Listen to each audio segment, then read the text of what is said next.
see God. You gotta sympathize to everybody if you wanna see Jesus. You gotta sympathize to everybody if you wanna see God. You need to mind about the ways of others. You gotta treat all men as brothers. You gotta sympathize to everybody if you wanna see God. You gotta love everybody if you wanna see Jesus. You gotta love everybody if you wanna see God. You need to mind about the ways of others. You gotta treat all men as brothers. You gotta love everybody if you wanna see God. If you wanna see God.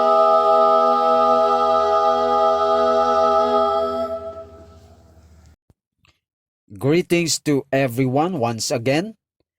This is the third part of our study about mind watching, and we took up the unworthiness of being infatuated in reading and watching non-religious subjects, which will result to the ruin of our spiritual life.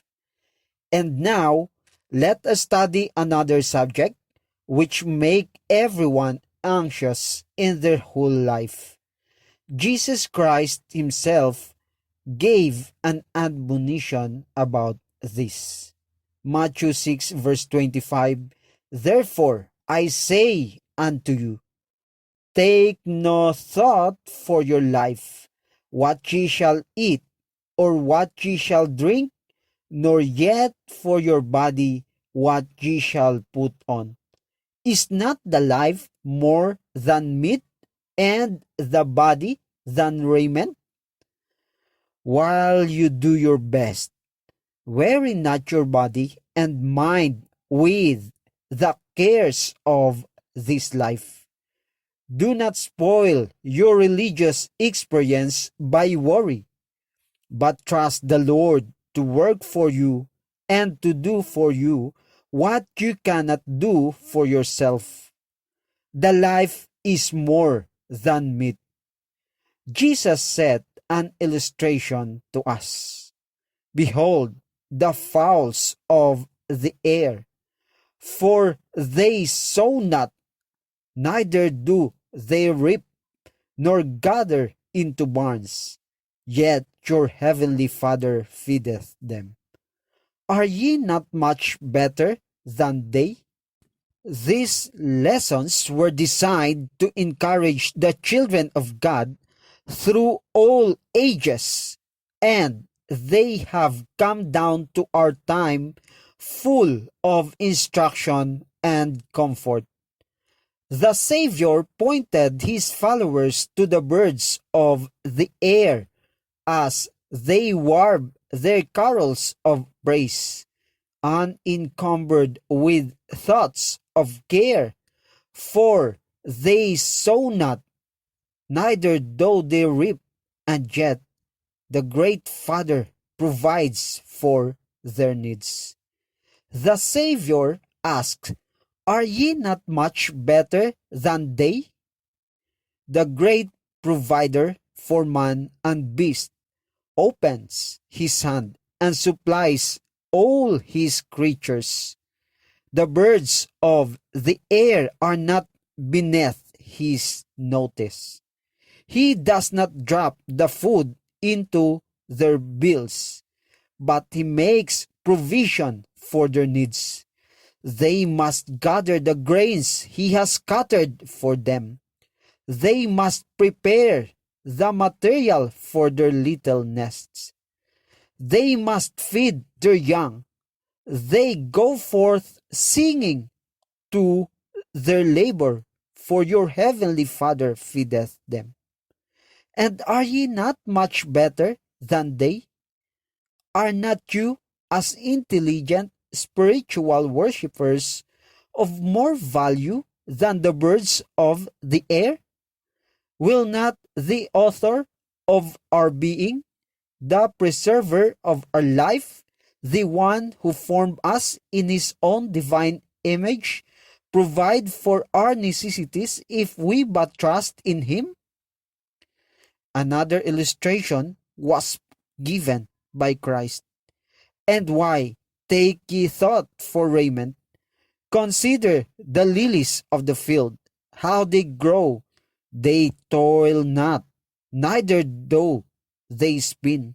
And yet I say unto you that even Solomon in all his glory was not arrayed like one of these. Wherefore, if God so clothe the grass of the field, which today is, and tomorrow is cast into the oven, shall he not much more clothe you, O ye of little faith? Christ pointed his disciples to the flowers of the field, growing in rich profusion and glowing in the simple beauty which the Heavenly Father had given them as an expression of his love to man. He said, consider the lilies of the field, how they grow. The beauty and simplicity of these natural flowers far outrival the splendor of Solomon. The most gorgeous attire produced by the skill of art cannot bear comparison with the natural grace and radiant beauty of the flowers of God's creation. Jesus asks, if God so clothe the grass of the field, which today is, and tomorrow is cast into the oven, shall he not much more clothe you, O ye of little faith?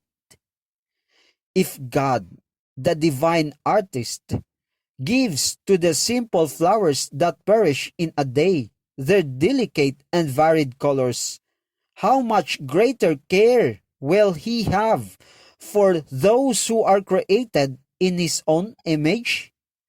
This lesson of Christ is a rebuke to the anxious thought, the perplexity and doubt of the faithless heart. Christ reminds us, therefore, take no thought, saying, what shall we eat? Or what shall we drink? Or wherewithal shall we be clothed? For after all these things do the Gentiles seek. For your heavenly Father knoweth that ye have need of all these things. There is much needless worrying, much trouble of mind over things that cannot be helped. The Lord would have his children put their trust fully in him. Our Lord is a just and righteous God. His children should acknowledge his goodness and his justice in the large and small things of life. Those who cherish the spirit of worry and complaint are refusing to recognize his guiding hand. Needless anxiety is a foolish thing, and it hinders us from standing in a true position before God. Can you not trust in your heavenly Father? Can you not rest upon his gracious promise? Seek ye first the kingdom of God and his righteousness, and all these things shall be added unto you. Precious promise, can we not rely upon it?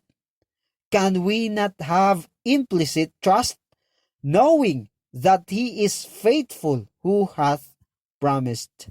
I entreat you to let your trembling faith again grasp the promises of God.